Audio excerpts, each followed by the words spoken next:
no secret that America's unhealthy diet and public health crisis are hot topics that experts, professionals, and organizations frequently address. Despite all the attention, little progress is being made.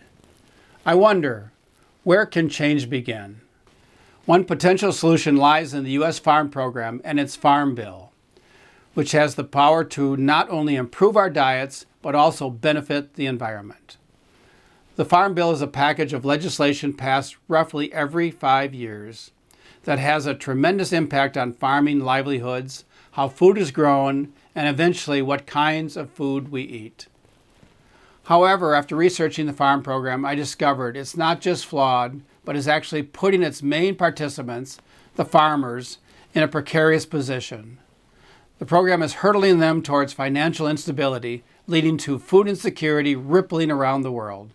It's time we change this model, for our sake and the sake of the future.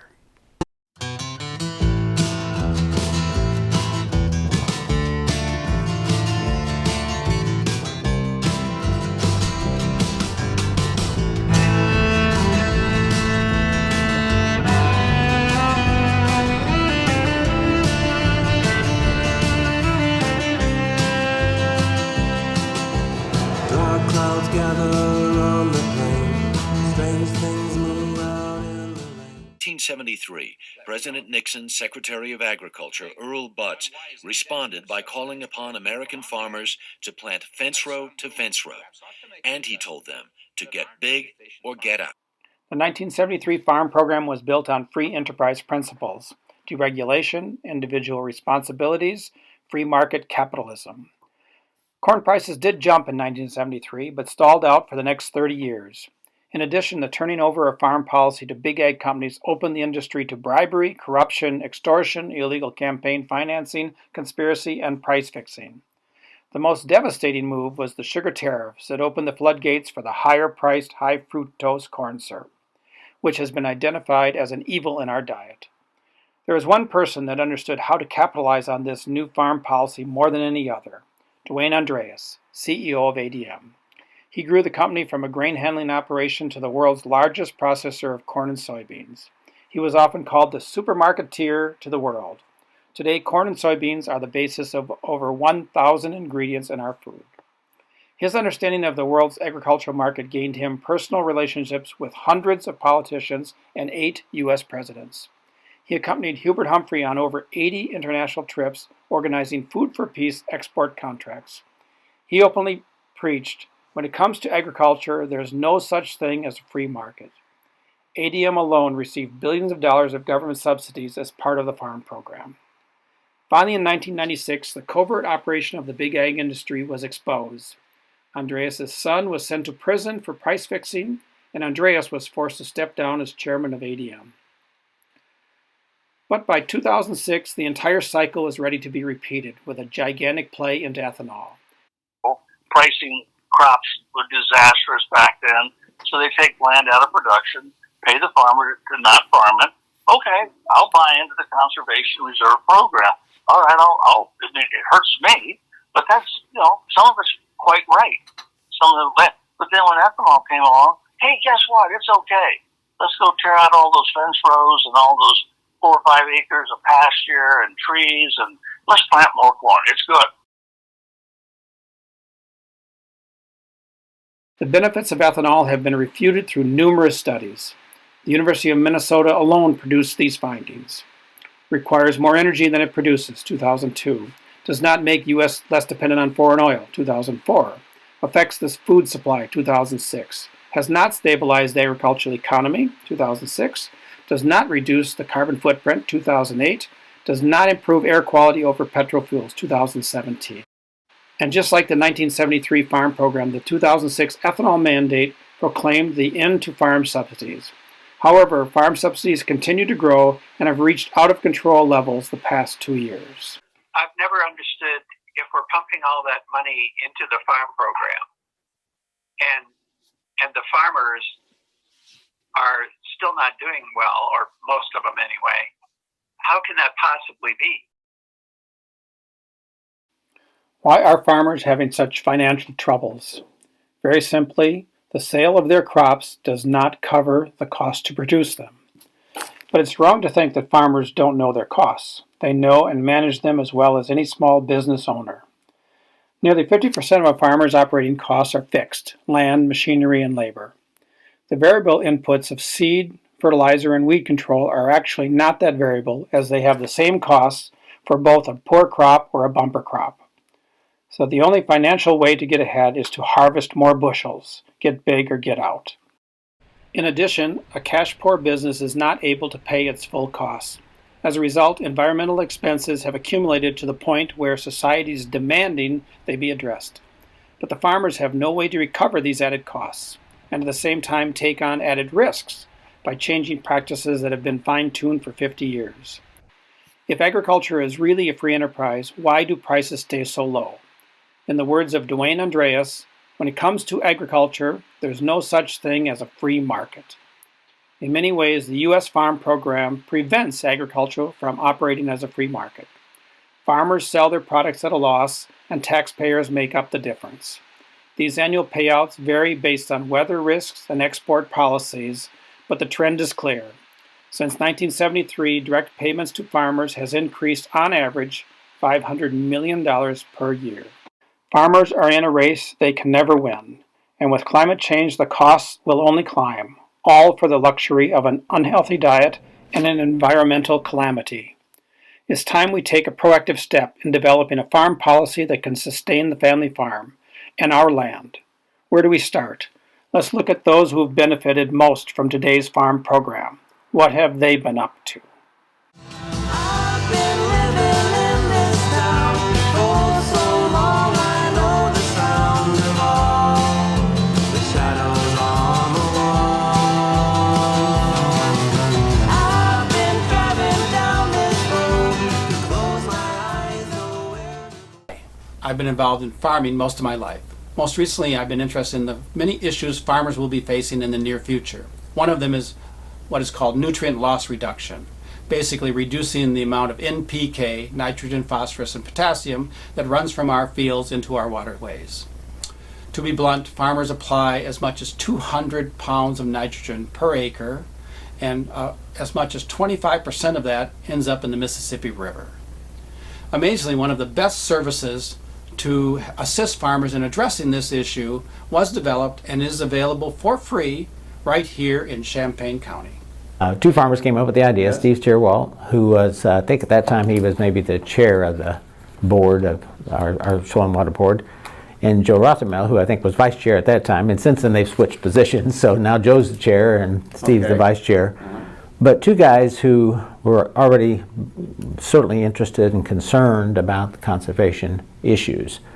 And so especially because of the 2015 nutrient loss reduction strategy that was put together by Illinois Department of Ag and Illinois EPA, and you may be familiar with that. Most states now in the Mississippi watershed have something like that. So that came out in 2015.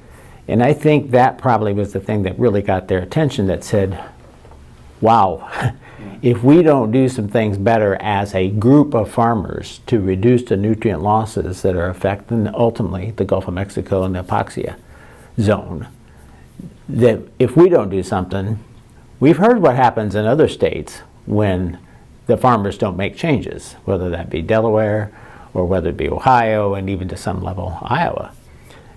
We need to try to get farmers to make changes. And my understanding is, well, I know Joe's given the credit for coming up with the name. I think it was one of those things where he was riding in a tractor or whatever and said, well, we got to find a way. We're really concerned about the resources and particularly the agriculture resources, so how about saving tomorrow's agriculture resources? And so STAR was really born with that idea at that point, looking at how do we develop a tool, an evaluation form that would help identify those practices. There was even something with our new web app that we have this year for the 2021 crop year, as we call it. So it really is something you can pick up on your smartphone and you can punch the numbers in and get your star rating right then. It'll ask you, do you want to see what it takes to improve your star rating? And so you push another button and then it provides you a few of the choices and what would change, and then also encourages you to talk to your local technical advisor, which would be the soil conservation district person. So, But this system, I mean, you're now having success of other water districts oh yeah, picking this up. I mean, it is going to become the standard way. I think so. For driving Yeah. soil practices. Right, better we farming think so. practices, And yes. even if there isn't huge incentives for farmers, you know, it goes back to, again, the original goal was we really want to get that middle adopter group because we know that's a lot larger. Yeah. We're still working on getting the early adopters Yes. to buy in. So how are we doing? The STAR program reports a doubling of the number of acres in the last year using the tool, although let me remind you, Illinois has 27 million acres of farmland. The state gave its nutrient loss reduction strategy report, which was reported in the news here in September of 2021, and the results are not good. On page 7 of the report, it shows the amount of nitrate and phosphorus that has run off in the last 5 years has increased by 13% and 35%. Putting us now at 28% and 60% over the 2025 goals for reduction of nitrogen and phosphates. Had the forms and came by and he looked at it. Well, at that time, the first practice we listed on the form was cover crops. He looked at that and said, oh, we tried cover crops 1 year. It didn't work. And he was done. No, everybody has. He wouldn't even fill it out. We like predictability in farming, don't we? We like to say, and we know how much nitrogen it takes for the most part to grow a crop, phosphorus, potassium. When we start dealing with cover crops, now we're dealing in probabilities instead of certainties. A cover crop may do a better job of sequestering. It may actually cost you in the process. It may cost you yield because of this chaotic system that you were talking about here. So it goes from certainty to probability, and that gets a lot more complicated. Yeah. Say, you know. The big deal with cover crops, as you know, is you spend that $25 or $30 an acre. What do you get out of that? If you don't change the way you apply fertilizer, then you don't get anything out of it. You know, maybe you've got more nutrients available for the crop and you have a better year. Well, that depends more on rain than it does on the nutrients. And so that was the problem is what we see with cover crops. If you don't make some changes in other practices and all you do is spend the $25, Yes. No, your main benefit is going to be the growth, that, particularly with rye, what takes place in the spring. And one of the things that's been the most profitable for us is earlier planting of soybeans. So last year was the first time we planted all of our soybeans before we planted any corn, which is a complete reversal of the former philosophy. And that was to our benefit by probably 10 to 12 bushels per acre, which is humongous. Well, so we can have a rye cover crop. If we're going in the first week of April, that rye really hasn't taken off yet. So at that point, we've got a decision. Do we leave the rye? And it's small, so it wouldn't really be hindering planting any. Do we kill it before the planter goes in, or do we let the rye go for a while and then it's enough? It's one of these situations where the Clint Eastwood line, "Well pumped, do you feel lucky?" Farm policy is difficult.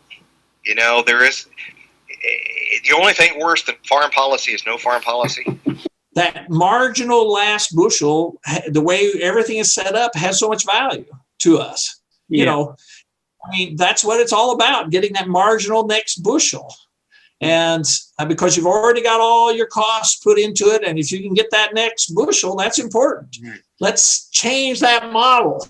Our third glimpse into farming, a look to the future, takes us to one of the most remote farming regions in the country, Liberty County, Montana. One would think that you could see the future of farming in the Midwest, where the richest farmland in the world is a gift of nature. But Midwest farming is stuck in the past. To see the future, one has to travel to where water and nutrients are not luxuriant, to visit a group of young farmers that are implementing methods better for the livelihood of not just themselves, but their community, while feeding the world with nutritious food. The central plain of northern Montana is known as the Golden Triangle, a region bounded by Great Falls, Havre, and Shelby. This farmland is known for its monocropping of wheat. After the Dust Bowl, farmers created mile-long strips to grow a crop or lay fallow in alternating years. The fallow ground was tilled 3 times a year to manage weeds. With the growth in industrial farming, weeds are now controlled with herbicide applications, which further destroys the organic life of the soil. However, today, Montana is #1 in the nation for harvested acres of dry edible peas, lentils, and chickpeas. A thriving new industry of pulse crops is sprouting along the Highline.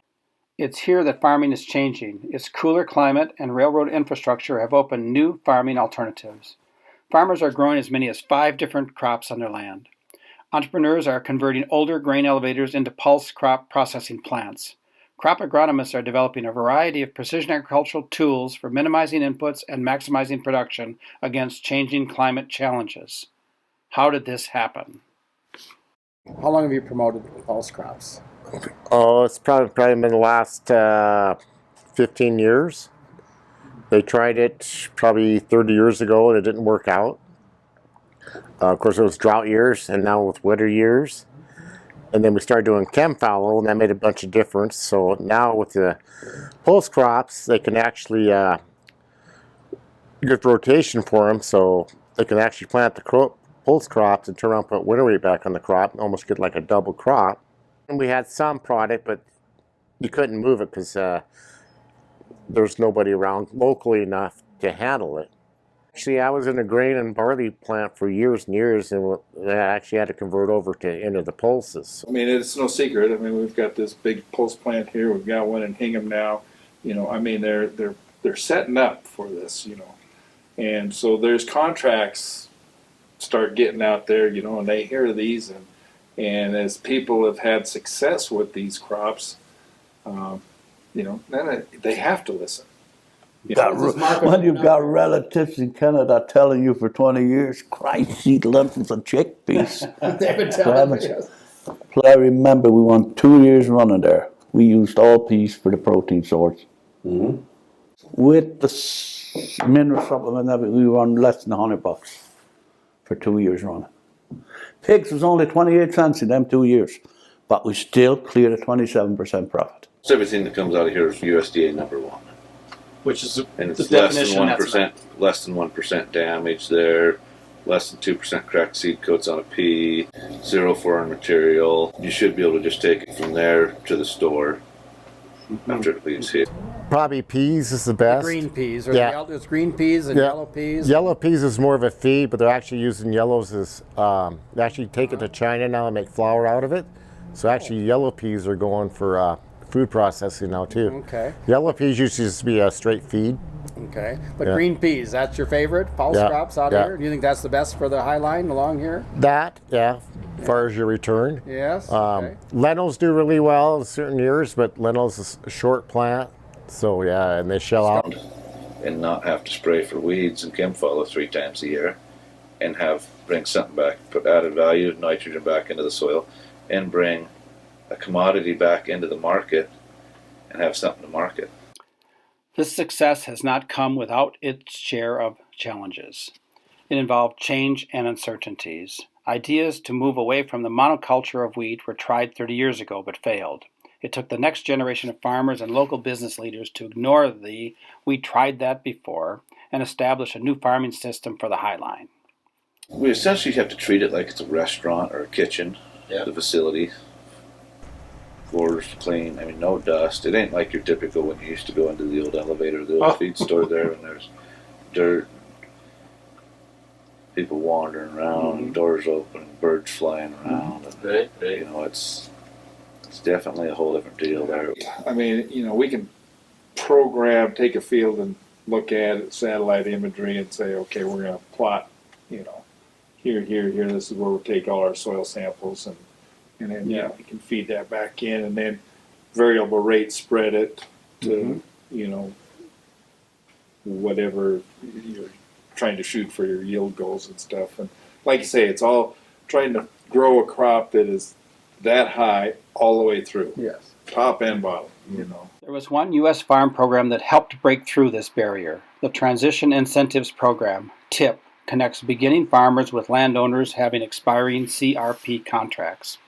2 additional rental payments are made to the landowner on the condition they rent this land to a beginning farmer. That farmer must return the land to production using sustainable farming methods. Many young farmers in Chester took advantage of this program. This CRP land included a special capability that it was readily available to meet organic crop standards.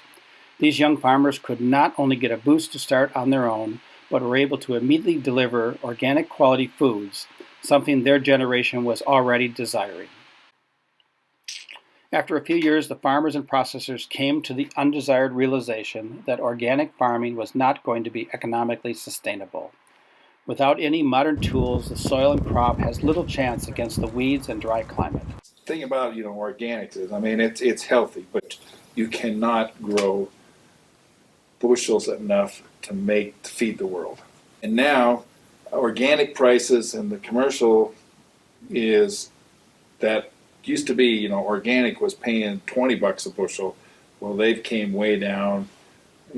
Ours are going up. So now the incentive to stay organic is going to be more a situation of your conscience than the economics of pretty soon. This new farming, referred to as regenerative farming, is better for the soil, offers more options for the farmer, provides a high-quality product for the processors, and delivers a healthy food to the world. Before it was all chem followed. You just run through 2,4-D and spray everything out. Now they've got an option to go back into the spring crop and put some pulses in there, which add nitrogen back into the soil there and limit the chemical exposure to the ground. The Chester community achieved this against what would seem impossible odds of limited financial resources and an extreme climate. This multi-cropping farming took some balancing between the farmer's resources and the elevator investing in the market and processing facilities. Over 5 years, this tight community came together to make it work economically for everyone. When I put my videos together on farming, many people ask me, what is the farm crisis that small farmers are facing? Here I put together 10 items that are coming forward. Let's get started. Here are my top 10 items that I think small farmers are facing in the coming future. Of course, the biggest are the change in our American diet, and of course, climate change will affect them on a daily basis. The Climate Accord greenhouse gas reduction, the United States has signed up for a 26 to 28% reduction by 2025. Of course, we haven't met the 2020 goal yet. Here's a report from USDA showing that 10% of agriculture, which again is by anyone's estimate is very low, contributes to the greenhouse gases. So even if you reflect 25% reduction, that 25% reduction goes across the board, agriculture will have to change dramatically. Nutrient loss reduction, you've seen this chart from me before. It started with a USGS study of domestic wells in the Midwest here. 50% had at least one nuisance contaminant that impairs taste, odor, and aesthetic consideration. The interesting point is this was done from 1991 to 2004. You can imagine that things have only gotten much worse. As we see here in Illinois, 2016, the Illinois EPA put out a goal to reduce nutrient runoffs by 15% and 25%. The report in 2021 shows that these nutrient losses have increased, not been reduced. And now we are 60% above the phosphorus goal and 28% above the nitrogen goal. An interesting thing is the University of Illinois Advisory Service, in 2016, was advising 160 pounds per acre for nitrogen for corn ground and half that for phosphorus. This year, they're advertising 200 pounds per acre and half that for phosphorus to get maximum yields. Lost export markets. As we know, we have a growing trade deficit. This has to be addressed at some point, as we've seen with the China tariffs, which is our biggest trade deficit. We try to address this.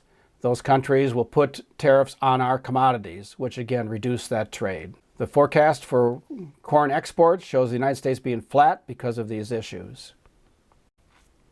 Ethanol decline. Again, there's no doubt that we're moving towards electric vehicles. There's been tremendous improvements in this technology. By 2030, it's showing 30% of our vehicle sales will be electric vehicles. This means a 30% reduction in fuel, a 30% reduction in ethanol. Again, all these trends continue to drive the corn-soybean rotation, that there's less and less need for it. Food safety. This issue has been, again, growing for many, many decades of the people against genetically engineered crops, people against all these pesticides. Here shows data between the death rates in the United States and the use of glyphosate and the use of genetically engineered corn and soybeans. Billionaire land grants. This has been going on for a few years now. It turns out the billionaires are very interested in owning farmland. As a result, almost all farmland in Illinois and the Midwest goes now up for auction, so people from across the country can bid on it. It's clear that these billionaire landowners are not interested in farming the land, they're interested in owning it. So what happens when you have many people own the land, but other people work it? It's called tenant farming. Bill Gates at this point is the largest owner of farmland in the country, and clearly he's not going to be a farmer. Farm subsidy reduction, the last 2 years have kept many farmers in business, as we know, $45 billion in 2020. Unfortunately, only 20% of this goes to the small farmers. 80% goes to the big farmers. And now it's forecasted to be dropping. It'll drop some more. This clearly was a one-time thing. Continued overproduction, what more can be said? This has been the goal of Big Ag, the corn-soybean rotation, since the 1960s, as we see. This trend is clear. Healthy diet, it doesn't take long to search the internet and find thousands and thousands of reports about the relationship of our diet and how unhealthy it is. This clearly is now showing up as the United States is leading the world in heart disease, respiratory diseases, and diabetes. One can find many reports on the internet about the issues with soybeans and corn food, especially high fructose corn syrup. An interesting study here just recently came out from the University of Bonn. It says meat consumption worldwide must fall by at least 75% for sustainable consumption. Climate change, our last issue. Here again, we live right on the borderline between where it's the forecast of the effects of climate change. Productivity can either be going up by 20% or down by 20%. Depends on whether you believe you're in the green side of this line or the orange side of this line. So farmers, again, many of them can ignore the effects of climate change because they think it will not affect them. It's the type of betting that they usually try to make. So as we look at these items, you can see that any one of them, maybe they can duck, maybe the politicians will help them through, maybe the communities will ignore. But eventually all of these are going to overwhelm them and come forward, and they can't be ignored. And at that point, there will be a big crisis for farmers to change. As this change comes, how is it going to play out? Here we go. Soaring food prices push more Cargill family members onto the world's richest 500 list. Why don't we get farmers to change? Regenerative agriculture is a conservation approach to food and farming systems. It's been proven to reduce input costs. It's better for the environment. It helps you grow a number of different crops, as we saw out in Montana. It focuses on topsoil regeneration and biodiversity, things that we need. We want a variety in our foods, not corn and soybean that's been processed into 1,000 different ingredients. So what is the model? And what is the change? For decades, the corn rotation with soybeans has been the main farming system for the Midwest. A field is planted in corn at about 30,000 plants per acre one year, and with soybeans at about 130,000 plants per acre the following year. These two crops have been engineered to complement each other. They both produce similar pelletized-sized seeds, which can be planted and harvested with the same equipment. Seeds for planting are provided by three main Big Ag companies, who have engineered the crops into a planting system which includes the application of herbicides and insecticides that kill everything but their plants. On average, these crops yield about 1.5 tons per acre for soybeans, and 5.5 tons for corn. The world's largest two agribusinesses, Cargill and ADM, control much of the market for these commodities. Each year about 90 million acres of corn and 90 million acres of soybeans are planted in the U.S.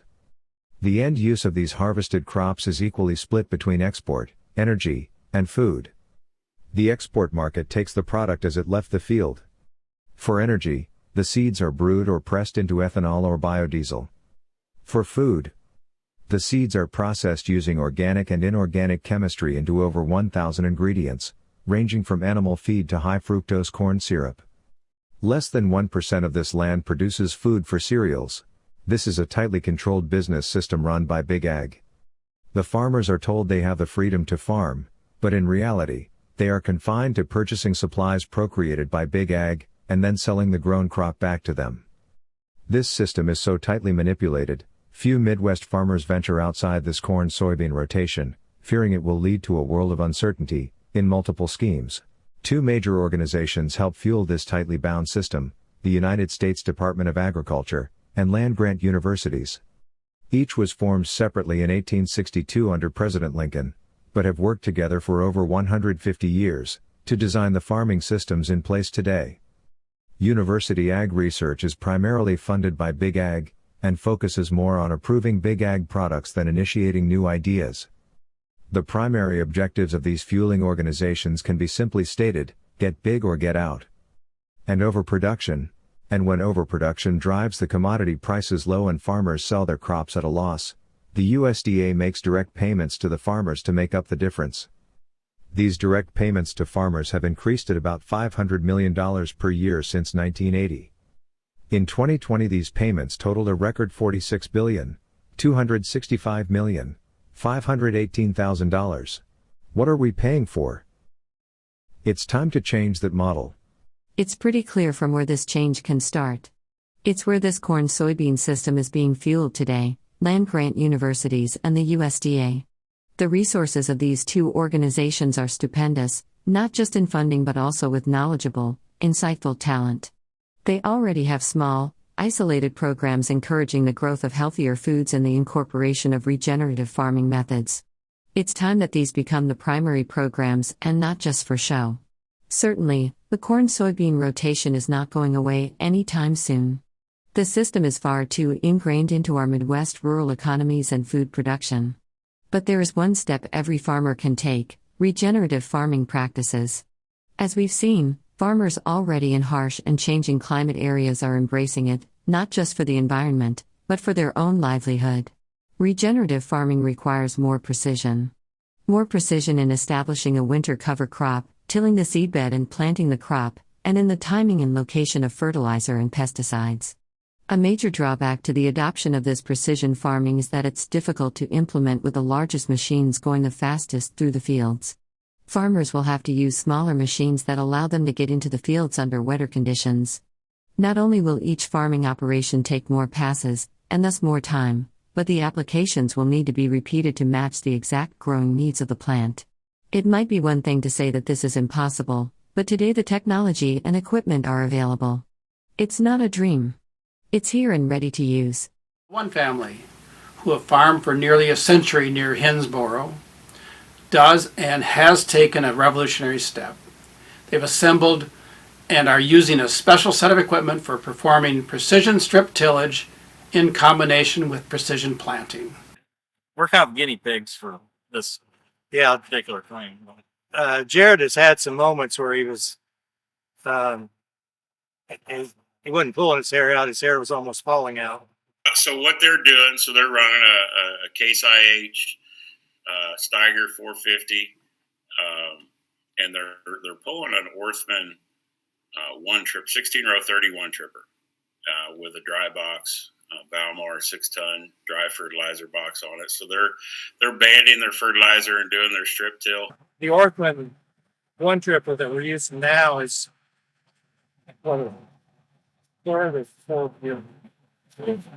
it's our fourth season with it.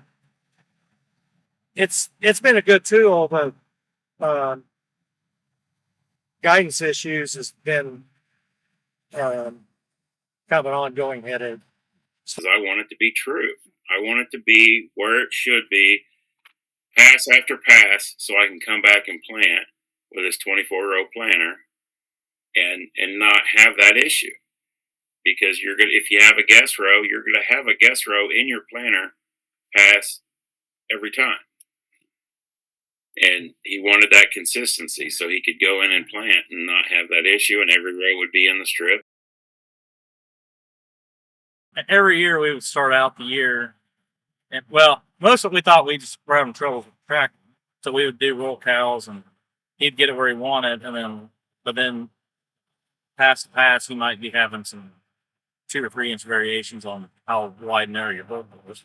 So we knew we had some drift, and sometimes we might have blamed it on the tractor, but chances are it was the ball. Pass to pass, you might have an issue with the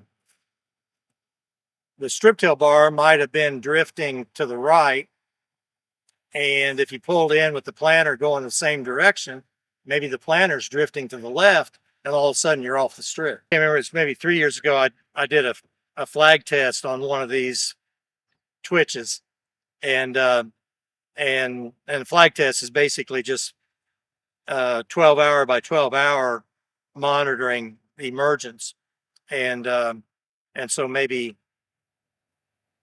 24 to 36 hours more variation or delay in emergence if you were off the middle of the strip. The implement guidance control system, they're using Case IH 372 receivers, running it through a Case IH Pro 600 display, and then the implement guidance correction is coming from the Hamburg Smart Steer system. We supplied the Dynatrack hitch to steer the toolbar. Those strips then they're going to be consistent. Now, if he comes back in the spring and runs implement guidance on his planter, it's going to follow the same guidance line that the tractor and the strip toolbar followed, and then it's going to keep it consistent in the center of the strip.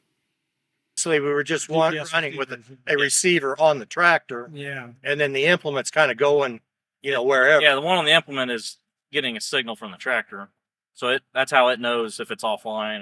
Adding an implement guidance hitch and having the implement follow the same guidance line is one, the tractor ends up having better correction. But with our Dynatrack hitch, they take that influence of the tractor out of the implement, and then they take the influence of the draft of the implement out of the tractor correction. He says, I wanted to have a consistent guest row or bulk row. I said, okay, so would you agree that we have achieved that by going to implement guidance on your strip toe? He goes, yes. He goes, we have a consistent. He goes, I get out and measure it, and it's consistent. It's right there in that 30-inch plus or minus inch and a half range. When we turned it off and didn't use implement guidance, his bulk row was 36 inches. You're going to see better emergence. You're going to see better performance out of your planter because it's got a smoother ride riding down the strip instead of over residue, and it's putting the seed down at a uniform depth and spacing. It's singulation's going to improve because you're not bumping up and down on the row unit. And then, of course, he's putting dry fertilizer down so that crop is just going to grow right down into that band of fertilizer and get maximum uptake of it. There were several people around the state of Illinois that were calling, like, is it working yet? We want to come down and watch it. And Jared would say, no, don't come today. And then he would pull into the field and it'd be working pretty good. Like, okay, maybe today. Looking at it, because they see the struggle, they know the struggle they're having, and they're looking to see how it works. And there's already quite a bit of excitement building around it that farmers are seeing that, hey, this is something we need to do. It's not just a conservation type farmer that's going to strip till or use cover crops or something like that. It's a conventional farmer that's going to do broadacre tillage and plant. They see the advantage of it too, because if you use it on your planter, it puts the row accurate to the guidance line, and you're going to see less stress and fatigue of your operator when they run the sprayer or side dress bar or something like that through the field later in the season. And they don't have to worry about running over the row because it's where it should be instead of where the planter drifted to. To be successful, easily be successful, it's a matter of using the technologies that are available. You can't do it here with this piece or that piece and kind of, you could cobble it together, but you're going to have frustrations. I think if you switch to strip till and you want to eliminate a lot of your frustrations, you're going to need to adapt a lot of different technologies and methods. Not only will the Hemingways have higher yields, but our water district will also benefit from this initiative. and even more so the millions of people who are downstream from Hinsboro. Strip till was first demonstrated over 30 years ago, not far from here. That farmer would be quite amazed to see how much the idea has evolved and the precision that is now needed for it to be successful. As the Hemingways have shown, any farmer is able to do this. Many people ask me, what is the crisis that you're alluding to? Well, history is about to repeat itself. Let's take a look. If we look at Wikipedia, farm crisis is defined as two events in our history. The 1920s, better known as the Dust Bowl, and the 1980s, better known as Reaganomics. These two eras seem to have some type of identical conditions before the crisis. I've now identified what I call the 5 steps to a farm crisis. 1, the adoption of a new technology that greatly increases yields. Crop prices rise substantially. Land prices shoot up. Farm debt then skyrockets as bankers give farmers more money to expand. And then what does the whole thing end was overproduction, causes crop prices to crash, leaving farmers hung out on debt, and foreclosures start. The 1910-1920 era was called power farming, when machines came into the business. Tractors, combines, threshers. Then after World War I, the demand for our grains greatly declined. There are stories of farmers delivering their grain, dumping it next to the pile they delivered the year before, next to the pile that they had delivered the year before that. Some areas had up to 3 years of grain stored on the ground because prices were so low, there was no market for it. We all know what then happened as farmers had to expand to try to pay their bills. We ended up with the Dust Bowl. Because of this environmental calamity, there was no incentive to really save this type of farming. As a result, the government did not step in, society did not step in, and many farmers then went bust. From 1970 to 1980 is the era of industrial farming, or some people call it chemical farming. The easiest way to see this is the adoption of fertilizers being put on the land. Also, as part of this industrial farming, many chemicals sprung out of the chemistry developed during the Vietnam War for pesticides, including herbicides and insecticides. The most famous became glyphosate, which was developed by Monsanto and trade named Roundup. Over 21,000 registered pesticides were made from 875 active ingredients during this time. As yields increased, so did land prices. And with those increased land prices, farmers were able to carry more debt. Overproduction, not just in the crop business, but also in the dairy business, caused prices to crash. As a result, farm income crashed. At this time, the government was facing inflation, so there was no incentive to try to save these types of farms by reducing interest rates. Many stories of farms that had been in business for a century had gone through the previous farm crisis.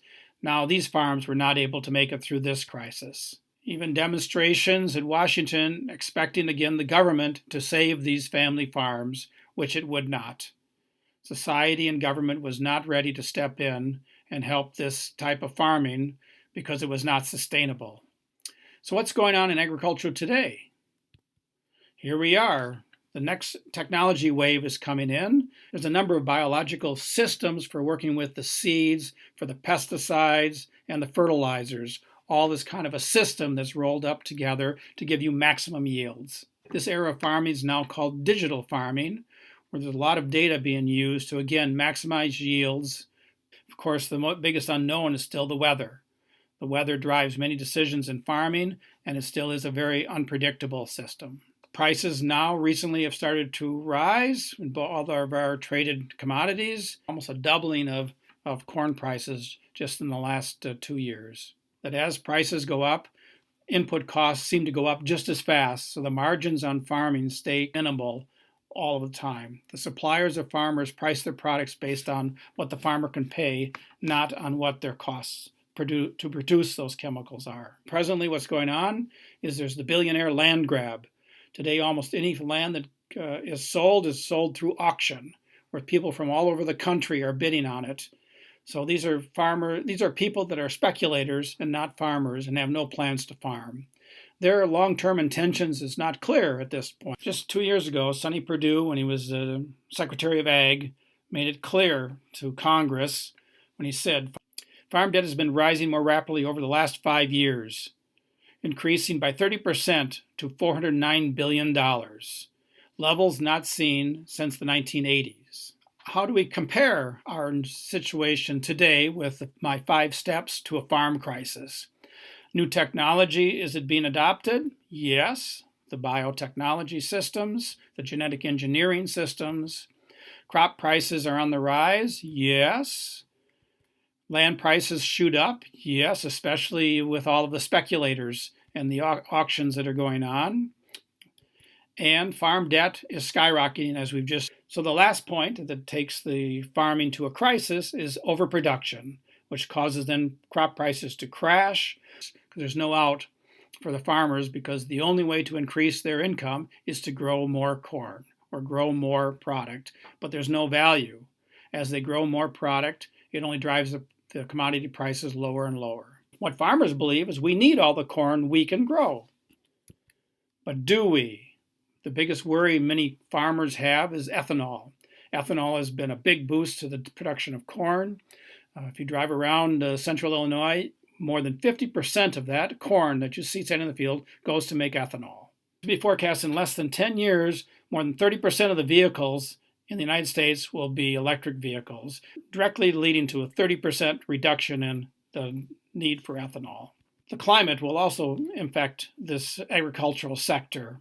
We have a goal to reduce our greenhouse gas footprint by 26 to 28% by 2025. In the latest USDA study, 10.5% of greenhouse gases is related to agriculture. This is by anyone's estimate a very low number, but clearly some factor of changing the farming practices of agriculture will come in, which will cause yields as well to decline. We lead the world in cardiovascular disease, chronic respiratory diseases, and diabetes, which all can be related directly to our diet. Nutrient loss reduction is another factor that's coming into agriculture. A study done just now many years ago, more than 2,000 domestic wells reported nuisances or contaminants in their wells. Lost export markets, again, our trade deficit continues to increase. And at some point, this has to be addressed. As we've tried to address it, it leads to tariff wars. And those countries that were affecting put tariffs on our exports, which is mainly our commodity products. Another point is food safety. There's more and more data relating the use of glyphosate and genetically engineered corn with the death rate in the United States. Studies have not shown a direct linkage in these, but certainly long-term wise, there seems to be an indirect linkage between these situations. In the past, when there has been an overproduction, the government has made direct payments to farmers. Certainly the last 2 years have been tremendously large payments to farmers because of the overproduction. But will they continue to do this? Can farmers expect that this will continue to go on? So you can see there's a lot of comparisons between the power farming era, the industrial farming era, and now what we're in, the digital farming era. And now we're facing not just one, but both of the barriers for why government was not interested in saving this type of farming at those times. It's clear to help these small farms, we need to change this model. In the past, we see how U.S. farm policy became married to big ag and overproduction. Get big or get out. Today, there are tools and support to guide a farmer for better farming practices away from these industrial methods. There are government guidelines setting objectives for drastically reducing the nutrients running off our fields. But farmers will not adopt these better environmental practices just on goodwill alone. To see the future of farming, one has to go to where there's already extreme climate conditions. Here, regenerative farming, caring for the soil, is the only affordable way to farm. It's time the Midwest changes its model of farming. I've been driving down this road, to close my eyes, nowhere to go. Shadows on the wall.